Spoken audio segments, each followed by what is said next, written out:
Bonjour à tous. Aujourd'hui, j'aimerais vous parler d'une écrivaine, Amélie Nothomb.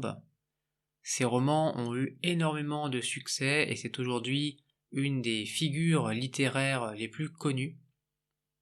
Peut-être même que vous avez déjà essayé de lire un de ses romans pour apprendre le français.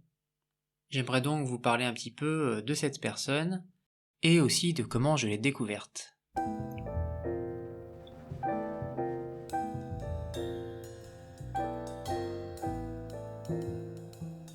Qui donc est Amélie Nothomb? Alors, Amélie, ce n'est pas son véritable nom, elle s'appelle en fait Fabienne Claire, donc Fabienne Claire Nothomb. Elle est née en 1966 dans une famille de la noblesse belge. Son père, Patrick Nothomb, est diplomate. Elle a donc passé une partie de son enfance à voyager dans différents pays. Un pays en particulier qui a une place très importante dans sa vie, c'est le Japon. Elle se considère d'ailleurs comme étant née au Japon, alors qu'en réalité elle est née quelques années plus tôt en Belgique. Plus tard, elle fera un stage d'interprète là-bas, ce qui inspirera son roman le plus connu, Stupeur et tremblement. C'est en 1992 qu'Amélie commence officiellement sa carrière d'écrivaine avec son premier roman, Hygiène de l'assassin. Depuis 1992, elle a publié un roman tous les ans. On voit d'ailleurs Amélie Nothomb dans les émissions littéraires à la télévision à chaque rentrée en septembre. Son succès a commencé avec son roman Stupeur et tremblement en 1999, qui a fait partie des meilleures ventes littéraires, et depuis elle est vraiment devenue un personnage incontournable du monde littéraire. Mais quel genre de roman écrit donc Amélie Nothomb? Son style est assez difficile à décrire, mais je dirais qu'elle écrit de manière très sophistiquée, avec beaucoup de références littéraires, culturelles. Les récits d'Amélie Nothomb sont souvent assez tragiques, mais en même temps il y a un côté très ludique, avec beaucoup d'humour et aussi beaucoup d'ironie. Le plus simple pour comprendre son style, c'est bien sûr de lire un de ses romans, et je vais pour cela vous lire un extrait du roman Stupeur et tremblement. Juste un petit peu de contexte avant cela pour que vous puissiez comprendre. Ce roman, c'est une autobiographie dans laquelle Amélie raconte son expérience dans une entreprise japonaise. Cette expérience va être très difficile pour elle, et le passage que je vais vous lire est une conversation avec sa supérieure hiérarchique, Madame Fubuki, qui est surnommée par Amélie la tempête de neige. Voici l'extrait. Elle me posa cette question qui me parut de simple forme. Et ensuite, que comptez-vous faire? Je n'avais pas l'intention de lui parler des manuscrits que j'écrivais. Je m'en tirais avec une banalité. Je pourrais peut-être enseigner le français.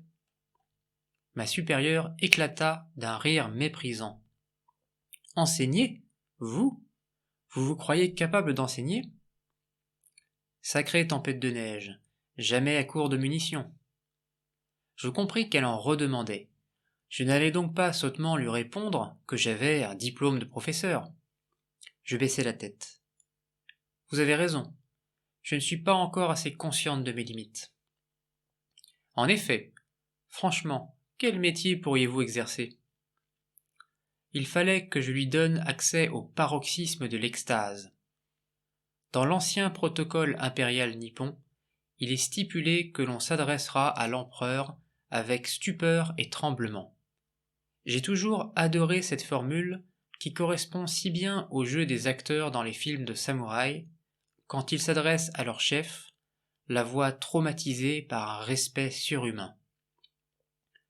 Je pris donc le masque de la stupeur et je commençai à trembler. Je plongeai un regard plein d'effroi dans celui de la jeune femme et je bégayai. Croyez-vous que l'on voudra de moi au ramassage des ordures? Oui, dit-elle avec un peu trop d'enthousiasme. Elle respira un grand coup. J'avais réussi. Qu'avez-vous pensé de cet extrait? Est-ce que vous l'avez compris? J'ai essayé de retranscrire au mieux l'ironie qu'il peut y avoir dans la façon de parler d'Amélie. Maintenant, j'aimerais parler un petit peu de comment j'ai découvert Amélie Nothomb. Eh bien, ça fait en fait pas mal d'années que j'ai découvert cette écrivaine. C'était au début des années 2000, peut-être même un petit peu avant. C'est grâce à un ami avec qui j'étais au collège qui m'a fait découvrir Amélie Nothomb.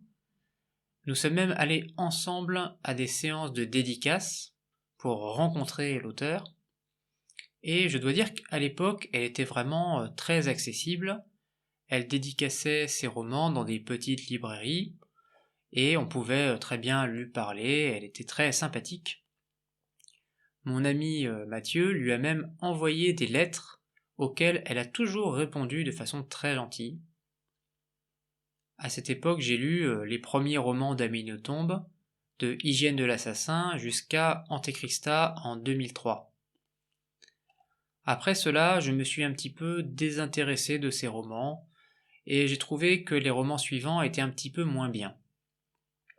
Ces romans plus récents sont parfois intéressants, mais c'est un petit peu comme le vin. Vous savez, ça dépend des années, il y a des bons crus et des mauvais crus. Pour mon anniversaire, on m'a offert son dernier roman, qui s'appelle Premier sang. J'ai commencé à le lire, mais je n'ai pas terminé. En tout cas, pour le moment, je trouve qu'il est plutôt bon, il est plutôt intéressant. Est-ce que vous avez déjà lu des romans d'Amélie Nothomb? N'hésitez pas à commenter là-dessus. Je vous remercie pour votre écoute. N'hésitez pas à partager ce podcast avec d'autres personnes qui apprennent le français. Et si vous souhaitez me soutenir, je mets les informations dans la description. À bientôt pour un prochain podcast.